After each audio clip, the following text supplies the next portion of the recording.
Hello everyone, good morning সবাইকে। আশা করছি তোমরা সবাই খুব ভালো আছো, সুস্থ আছো ভগবানের আশীর্বাদে। আমিও কিন্তু বেশ ভালো আছি এবং আমার পরিবারের সবাই খুব ভালো আছে, সুস্থ আছে। তো দেখো, আজকেও কিন্তু তোমাদের সঙ্গে অনেক দিন পর একটা ডেলি ব্লগ নিয়ে চলে এসেছি। আর আমি এখন পুজো দিতে বসেছি, দেখতেই তো পাচ্ছ।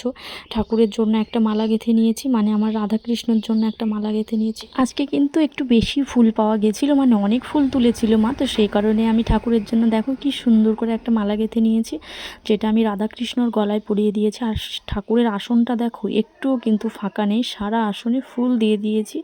আর এত সুন্দর লাগছে। যেদিন বেশি ফুল পাওয়া যায় না, সেদিন আমার পুজো দেওয়ার ইচ্ছেটা আরও ডাবল হয়ে যায়। যেহেতু এমনিও বলছি, আমি পুজো দিতে খুব ভালোবাসি। সকালবেলায় উঠে আমি কিন্তু সকালবেলায় উঠে বেশিরভাগ সময় বাসি কাজগুলো মাই করে, খুব অল্প দিন আমি করি। তো যেদিন উঠি একটু তাড়াতাড়ি, তো সেদিন আমি করি মায়ের সঙ্গে সঙ্গে। বেশিরভাগটা মাই করে সব দিনই বাসি কাজগুলো।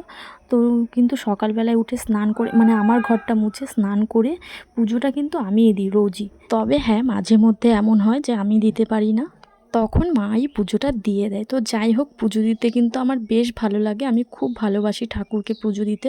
তো যাই হোক, দেখো আমার পুপু সোনাও কিন্তু উঠে গেছে। আমি এখন বিছানাটা সুন্দর করে তুলে নেব, মানে গুছিয়ে নেব বিছানাটা। তো ও উঠে বাইরে চলে গেছে, অনেকক্ষণ হয়েছে। তো চলো আমি বিছানাটা গুছিয়ে নিই, তোমরা দেখতে থাকো। তো আর বেশ কিছুদিন ধরে পুপু না একটু মানে ঘুমোতে চাইছে না রাত্রেবেলার দিকটায়। আর সকালবেলাটায় আমি যখন উঠে যাই তখন কিন্তু বেশ অনেকটাই আলো হয়ে যায়। আমি উঠি ওই 6টা পৌনে 6টা মতন তখন বাজে, তখনই উঠি রোজ দিনই। তো আমি যখন উঠে যাই, মানে যতক্ষণ ওর পাশে শুয়ে থাকি ততক্ষণ ও ঘুমোয় বেশ ভালোভাবে। কিন্তু আমি যখন উঠে যাই তার প্রায় 15 মিনিট, মানে ধরো আমি ঘরটা মুছে বাইরে যখনই যাই, ঘরটা মুছে যখন বাইরে যাই, মানে স্নান করব, ব্রাশ করব, বাথরুমে যাব, তো ঘরটা মুছে নিই আগে। সবার আগে আমি সকালবেলা উঠে ঘরটা মুছে নিই, যেহেতু ঘরটা শুকানোর একটা ব্যাপার থাকে, ঘরে ঢুকে পুজো দেবো, তো সেই কারণে আগে ঘরটা মুছে নিই, তারপরে বাকি সমস্ত কাজ, মানে ব্রাশ করি, বাথরুমে যাই, তারপরে স্নান সেরে এসে ঘরে পুজো দিয়ে দিই। তো সেই টাইমটায়, মানে আমি যখনই ঘরটা মুছে বাইরে যাই না, তখনই পুপু সোনা উঠে যায়, উঠে আমাকে ডাকাডাকি শুরু করে। তখনও কারুর কাছে যেতে চাইছে না, কিন্তু ও কিন্তু এরকম করতো না। জানি না এখন ইদানিং কয়েকদিন ধরে ও এরকমটা কেন করছে। মানে ও আমাকে ছাড়া বাইরেই যাবে না, মানে আমার কোলে ছাড়া বাইরেই যাবে না। তখন ধরো আমি স্নান করেছি সবে, মানে স্নান করেছি, গা হাত পা আমার ভিজে, আমার আসতে একটু টাইম লাগবে আর কি। তো ও কারুর কথাই শোনে না, মানে ওর পাশে শুয়ে ওকে ঘুম পাড়িয়ে দিতে হবে।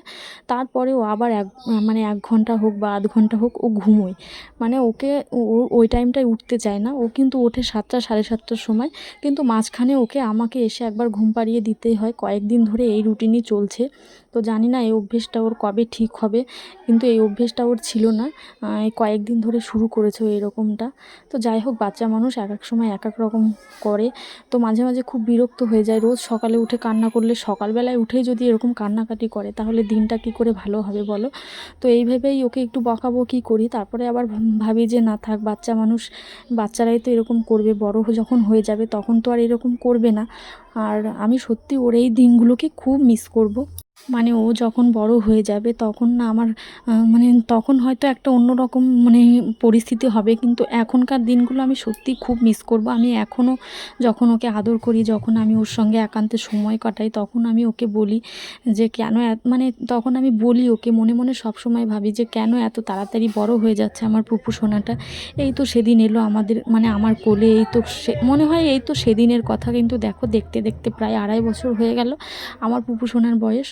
তো যাই হোক, চলো দেখো বিছানাটা আমি গুছিয়ে নিয়েছি, আর এখন যাব ওই ঘরে চা করব। আর পুপু সোনা কিন্তু ওকে আমি ব্রাশ করিয়ে ওই ঘরে বসিয়ে দিয়ে এসেছি। ও এখন টিভি দেখছে, তো ওকে আমি খাইয়ে দেবো আগে, তারপরে আমি চা করব। মানে চাটা করে ওকে খাইয়ে দেবো, তারপরে যাব রান্নাঘরে।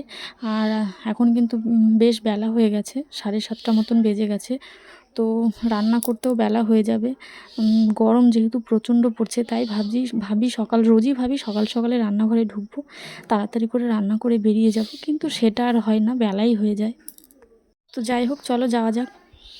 তো দেখো চলে এসেছি এই ঘরে, আমি চা বসিয়ে দিয়েছি আর এই পাশে পুপুর জন্য একটা ডিম সেদ্ধ দিয়ে দিয়েছি।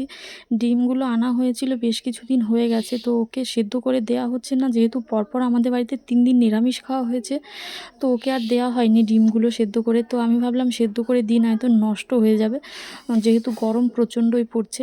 তো দেখো চা মুড়ি নিয়ে নিয়েছি এখানে মায়ের জন্য আর আমার জন্য। ছোটো কাপটা আমি নেব, বড় কাপটা মাকে দেবো।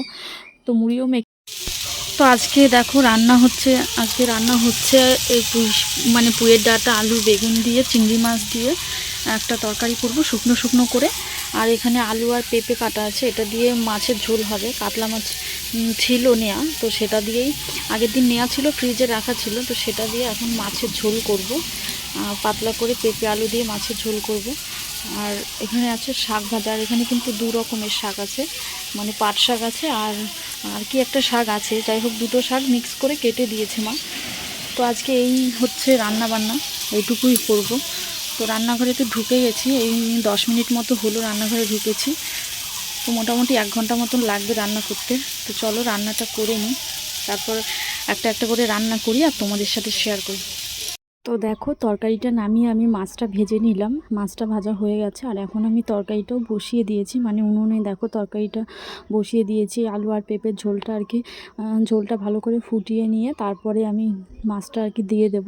তো যাই হোক দেখো ওই পাশে ভাতটাও ফুটছে, ভাতটা অলরেডি হয়ে গেছে, আমি এক্ষুনি নামিয়ে দেবো ভাতটা, নয়তো বেশি গলে যাবে, খাওয়া যাবে না। তো যাই হোক চলো, দেখো তরকারিটা আমি নামিয়েছি, তোমাদেরকে একবার দেখিয়ে দিই। এই দেখো এই চিংড়ি মাছ দিয়ে আর কি করেছি, যেটা অল্প করে একটু তরকারি করা হয়েছে। তো যাই হোক এখন দেখো আমি কড়াইটা ধুয়েও বসিয়ে দিয়েছি, মাছের ঝোলটা নামিয়ে নিয়েছি। এখন আমি শাক ভাজাটা করে নেব। তোমাদের তো দেখালে আমি কী শাক কাটা হয়েছে, তো মাই কেটে দিয়েছে শাকগুলো। তো দেখো শাক ভাজাটা বসিয়ে দিয়েছি, পেঁয়াজ আর রসুন কাঁচা লঙ্কা ফোড়ন দিয়ে, একটুখানি কালো জিরে ফোড়ন দিয়ে শাকটা বসিয়ে দিয়েছি। তো শাকটাও ভাজা হয়ে যাবে। আর প্রচণ্ড গরম লাগছে, বিশ্বাস করে এত গরম লাগছে কি বলবো, এই ঘরে আর থাকতে ইচ্ছে করছে না। তো যাই হোক দেখো শাক ভাজাটাও হয়ে গেছে বলতে বলতে, তোমাদের সঙ্গে কথা বলতে বলতে। তো চলো আমি এইগুলো গুছিয়ে নিই, মানে এই সব তরকারি ভাতগুলো তো আগেই রেখে এসেছি, এখন এই শাক ভাজাটা রেখে আসবো। আর আমার রান্নার যে বাসনগুলো হয়েছিল, মানে এখন বাসনগুলো আমি শাক ভাজা হতে হতে সমস্তটাই, মানে আমাদের রান্নাঘরের পাশেই কল, তো সেই কারণে আমি শাক ভাজাটা বসিয়ে দিয়ে হাঁড়ি কড়াই যেগুলো ছিল আর কি, বালতি ফালতি যেগুলো বাসনগুলো হয়েছিল রান্না করতে করতে, সেগুলো আমি মেজে নিয়েছি। এখনও শুধু আমার কড়াইটা বাকি রয়েছে, কড়াইটা মেজে নেব। ভালো করে মেজে নেওয়ার পরে রান্নাঘরটা মুছে দেবো, তাহলেই কিন্তু সমস্তটা কমপ্লিট হয়ে যাবে রান্নাঘরের কাজবাজ। তো দেখো কড়াইটা এখনও উনুনের উপর রয়েছে, তো শাকটা আগে রেখে আসি ঘরে, তারপর কড়াইটা মেজে নিই আর রান্নাঘরটা মুছে নেব। তো যাই হোক চলো, অনেক বকবক করে ফেললাম। কড়াইটার অবস্থা দেখো কি হয়েছে, শাক ভাজা যেদিনই করি সেদিনই এরকম আমার হয়ে যায় কড়াইয়ের অবস্থা। তো ভালো করে মাজতে হবে কড়াইটা।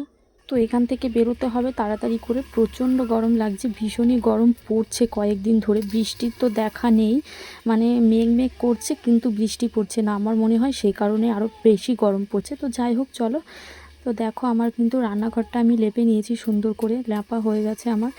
বাসনগুলো তো মেজে নিয়েছি, তোমাদের তো দেখিয়ে দিলাম। কড়াইটাও আমার মাজা হয়ে গেছে। আর দুষ্টুর জামা প্যান্ট ভেজানো ছিল, যেগুলো পরেছিল, তো স্কুলে যাবে বলে ও আর ধোয়নি, মানে সার্ফের জলে ভিজিয়ে রেখেছিল, সেটাই আমি মানে কেচে ধুয়ে নিলাম, এখন মেলে দেবো। তো দেখো দুপুরবেলা হঠাৎ করেই আমার বড় ননদ এসেছে, মানে সকালবেলা রান্নাবান্না যখন করলাম তারপরে ঘরে ঢুকেছি, তার একটু পরেই ফোন করেছিল, বলছিল ডাক্তার দেখাতে যাবে, আমার সঙ্গে যাবি? তো আমি বললাম ঠিক আছে চলে এসো। তো তাই ডাক্তার কাছে এসেছিলাম দিদিকে নিয়ে। আর দেখো এখানে কি সুন্দর ফুল গাছ ডাক্তারের চেম্বারের, মানে চেম্বারের মধ্যে, তো সেগুলো একটু তোমাদের দেখিয়ে দিলাম, বেশি ভিডিও ক্লিপ আমি নিতে পারিনি। তো দেখ টোটোতে বসে একটুখানি ক্লিপ নিয়েছি, যেহেতু ভিডিও পছন্দ করে না, তো সেই কারণেই।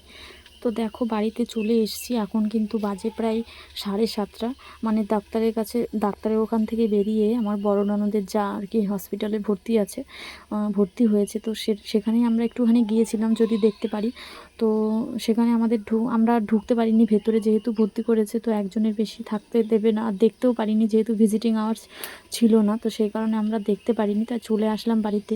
তাই জন্য একটু দেরি হয়ে গেছে, প্রায় 7:30 মতন বেজে গেছে। আর আমরা বাচ্চা দুটোকেই রেখে গেছিলাম, মানে আমার বড় ননদের মেয়েও তো ছোট আর আমার মেয়ে তো আরও ছোট, তো দুটোকেই রেখে গেছিলাম। বাড়ি এসে মা বলছে দুটো মিলে আমাকে পাগল করে দিয়েছে। তো যাই হোক এখন চলে এসেছি বাড়িতে, একটুখানি গাটা ধুয়ে নিলাম। তো এখন দেখো গা ধুয়ে এসেও মানে প্রচণ্ড পরিমাণে ঘামছি, এত পরিমাণে ঘামছি, ভীষণ গরম গরম লাগছে আর কি। তো এখন যাবো ওই ঘরে, সবাই মিলে চাটা খাবো। বড়দিরা আছে এখনও পর্যন্ত, রাতেরবেলা খাওয়া দাওয়া করে চলে যাবে, যেহেতু এখান থেকে বেশি একটা দূরে না। তো যাই হোক, চলো টাটা বাই বাই, ভিডিওটা এই পর্যন্তই।